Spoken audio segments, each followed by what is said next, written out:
guys, welcome to the training tip of the week. We're going to start this week with a dynamic warm-up. This is really important before you go running because it signals to your muscles and your body that you're about to start an overused exercise like running. So we need to get everything warmed up and everything loosened up a little bit before you go out into the trails.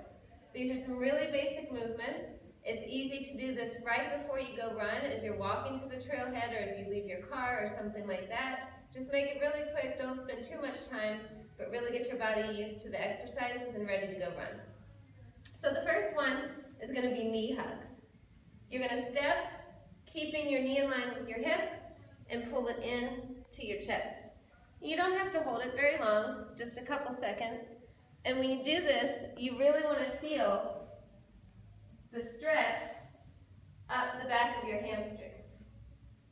Okay? And you want to do that about 20 steps. The next one you're going to do is a quad stretch. So as you do this, you're going to step, pull your foot to your glutes, keep your hip and your knee in line, and point it straight down to the floor. And same thing, you're just going to do that about 20 steps total. The next one we're going to do is a crossbody stretch. So this one you're going to step forward, lift your knee up, opposite arm across your body, and knee goes across. So you're going to step, give it a little twist. Step, give it a little twist. Just like that. Again, take about 20 steps. When you do that one, you should feel it all down the outside of your legs and your hips. The last one to do in this is going to be an opposing stretch. So you're going to step, go out. Step, go out. Just like that, about 20 steps. And again, this is going to stretch all the inside, those adductor muscles that sometimes get tight when we run. Make it real quick, do a warm-up. Hi guys, welcome to another training tip week. This week we're going to go over some really basic strength movements that are perfect for every runner. You want to utilize your big muscle groups, so I'm going to go over a few exercises that do that. The first one I'm sure everybody knows about, it's called a basic squat. But what I want to point out is how to do this with perfect form. So on a squat, you want to load your weight into your heels and your glutes. So notice when I do this as I'm going down and up, one thing to pay attention to is that my feet are straight and my knees are in line. So I don't want to be too out-turned, and I don't want to make sure that I'm in-turned. This is a lot of people's problem with alignment. They're naturally turned out, and when you run, it's kind of like this. So you don't want to do that when you squat. You want to perfect it in your strength movements. So you want to start neutral, start right here, sit back and down into a chair, put the weight in your heels, squeeze your glutes to come up. And let me show you what that looks like from the side. So right here, fire my glutes, come up. Don't need to go much lower than 90 degrees. Really activate the butt, okay? Next one you're gonna do is gonna be deadlifts. Now you've probably seen these at the gym, people with big heavy weights bending and snapping, and you can do it with weight, that's fine, but you can also do it with body weight. So what that's gonna look like is put a slight bend in your knees, come about hip width apart, and you're gonna hinge from the hips, go down until you feel that stretch in your hamstrings, and then engage your glutes to come up. So this really protects your low back. We're not bending and arching like this. I'm firing back through my glutes and my hamstrings and coming up. Down and up. If you can't go all the way to your toes, that's okay. It's normal for runners to have tight hamstrings.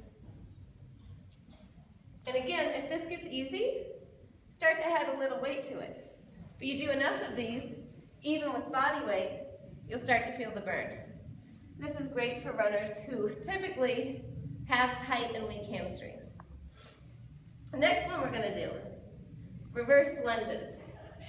So for trail runners, you're constantly unstable, and we want to do things that are single movements. So a reverse lunge is going to look like this. I'm going to alternate legs because this mimics the movement I do through my hips when I run. And you always have one side that's stronger than the other. So alternating sides forces that weak side to work as hard as the strong side. Now again with this, you want to make sure that foot stays perfectly in line. It's not out-turned, and it's not in-turned. Perfectly straight, chest up, abs in.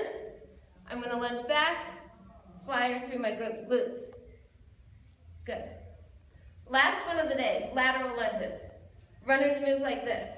We rarely move like this. So it's important to strengthen these muscles. So lateral lunges looks like this. I'm going to lunge out to the side, come to the middle. My foot stays in a perfect line, and I'm putting all the weight into my hips and my glutes to keep those strong. That's really going to help strengthen and stabilize you, especially on trail running when you're moving in all kinds of directions. Okay, that's it for the week. I'll see you next week with more training tips. Go. Hey everyone, welcome to another week of training tips. Today we're going to talk about really basic exercises that you can do anywhere with zero equipment. Stability work. So important for trail runners because you're constantly moving on uneven surfaces, and you want to make your stabilizer muscles, those are the little muscles that surround your hip joints, your knee joints, and your ankle joints that keep you strong and injury-free. So I'm going to show you some quick, simple exercises that you can do anywhere. The first one is just going to be standing on one leg. So even see as I do this, I have a little movement in my ankle, and that's what you want, that's good. That means all your stability muscles are firing and working and getting stronger. Something simple like this, you can do for time. So if it's hard for you, start out with a goal of 15 to 20 seconds, and when that gets easier, increase your time to up to 1 minute. The next one I'm going to show you, and make sure you do that one on both legs. The next one I'm going to show you is a 3-point movement. So you're going to go back to standing on one leg. When you do these, think about the 4 corners of your foot pressing into the ground. You're going to stay tight through the core. Put all my weight onto one leg, and now I'm going to make a movement forward, backwards, and to the side. Forward, backwards, and to the side. So this is giving me a little bit of a swing, but I'm trying to control it using my leg and using my core. So just that movement, same as when you did the basic stability movement, you can do this for time. Start with 15 to 20 seconds, work your way up to a minute, and you'll really feel the burn in there. Last part, balancing on something unstable. For my purposes, I'm using a Dynadisc. You can use a pillow, you can use a towel, it doesn't matter. So I'm just going to stand on here to start, and just start with standing. You'll feel the movement, you see how I'm moving. All my stabilizer muscles are firing right now. Take it up a notch. I'm going to do a flexion and extension through my feet. Point down, flex up. Point down, flex up. Work your way up to this once you're comfortable standing, and try to work up to about 1 minute. You'll really feel that through your calves, through your ankles, and maybe even in your hips.